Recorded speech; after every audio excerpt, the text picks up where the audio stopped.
at that level. We grow, and we're just amazed at how much God entrusts to us. One example, a few years ago, our last son graduated from Calvin College. And we, on the way home, Jan and I were talking about that, and we said, I wonder what we spent for Christian education.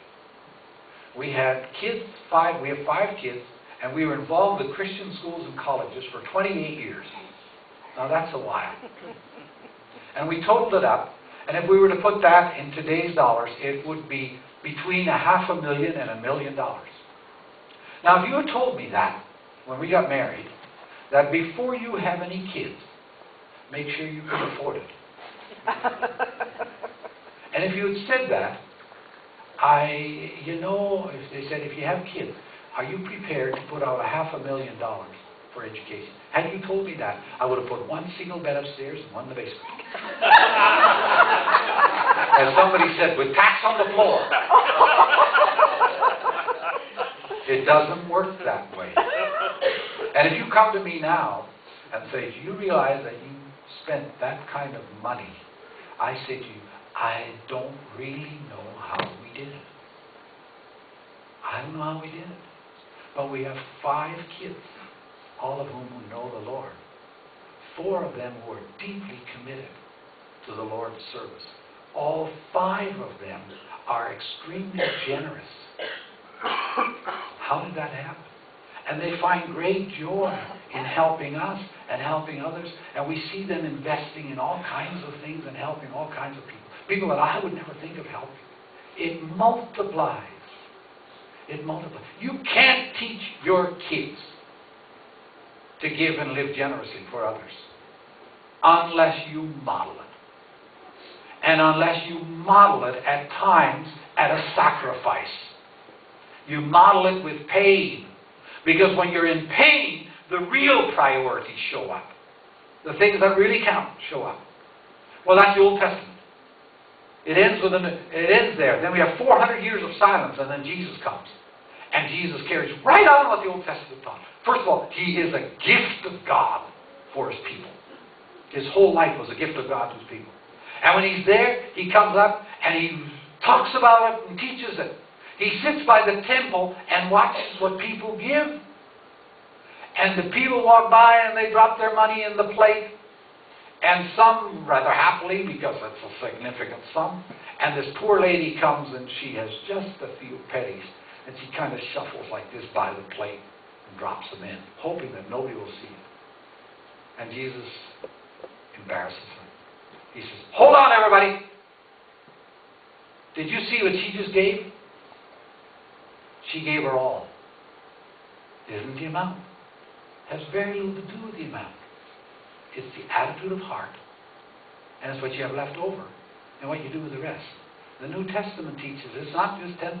The New Testament teaches that everything belongs to God.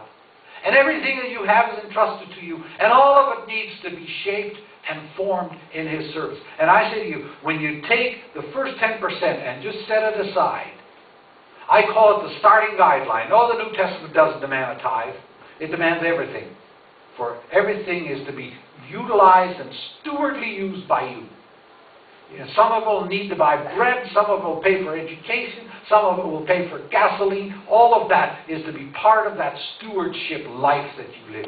And part of it, the first 10%, I urge you to set aside to bless the kingdom and bless others. Just learn to do without it. I have a neighbor kid right now, a fellow by the name of Jason, who just started working. He graduated from London University only this past spring. And he got a job in a paint store. And he said to me, well, I got my first paycheck the other day. And I said, really? I said, what are you going to do with it? Oh, man, I'm going to pay off my debts, got to buy a car. And I said, Jason, I suggest you take 10% and set it aside to bless others. He has no connection with God. He boozes every week. He needs a lot of money for that. His lifestyle is very expensive. So that has nothing to do with God. Haven't gotten to that far yet. I said, why don't you just take 10% and set it aside to give and bless others and learn to live on the 90%. Oh, I don't know if I can do that. I don't know if I can do that. So I saw him a month ago and I said, hey, did you get your first paycheck? second paycheck? Yeah. How much you set aside? Oh, man, I got to pay debts. I said, Jason, if you don't start soon, it'll be a major thing to get started. Jesus comes and he says, it's all mine. Well, I'll move along. I make some suggestions to you.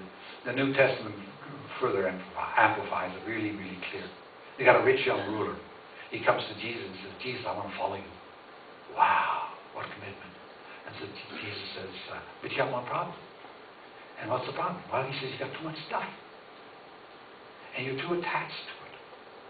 So in your case, what you need to do before you can follow me is get rid of all that stuff and then come and follow me. Ouch. That's a big demand. And we read, the man went home sadly. Wow. He says to anyone listening, seek first the kingdom of God, and then everything else will be added unto you.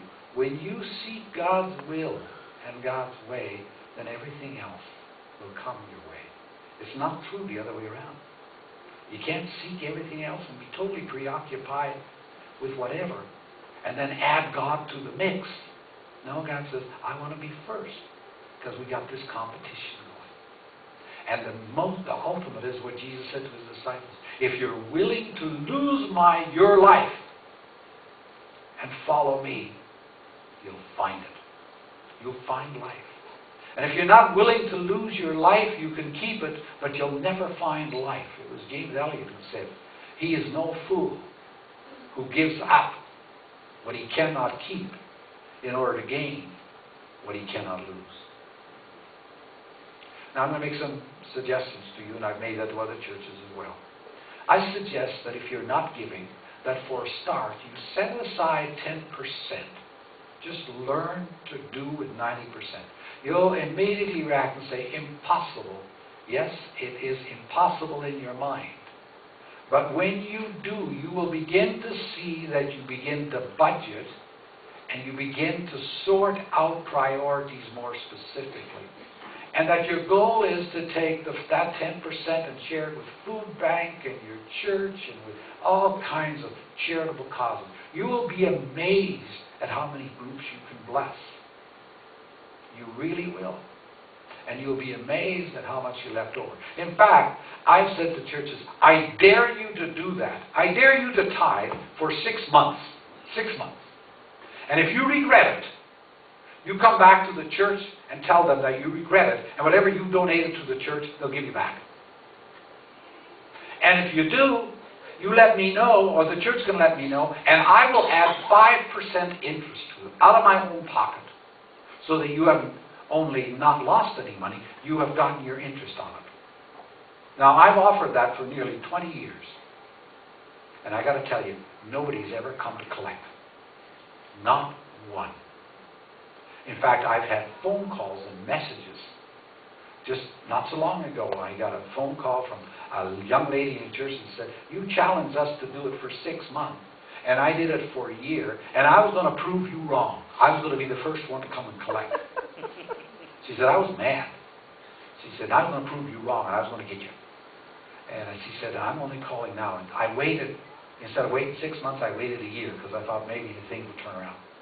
And she said, I waited a year, and I wished I had started earlier. I don't know who she was. It was on my answer machine. I'm simply daring you. Now, if you want to move in that direction, I'll give you 4 Ds that help you, and that's my end.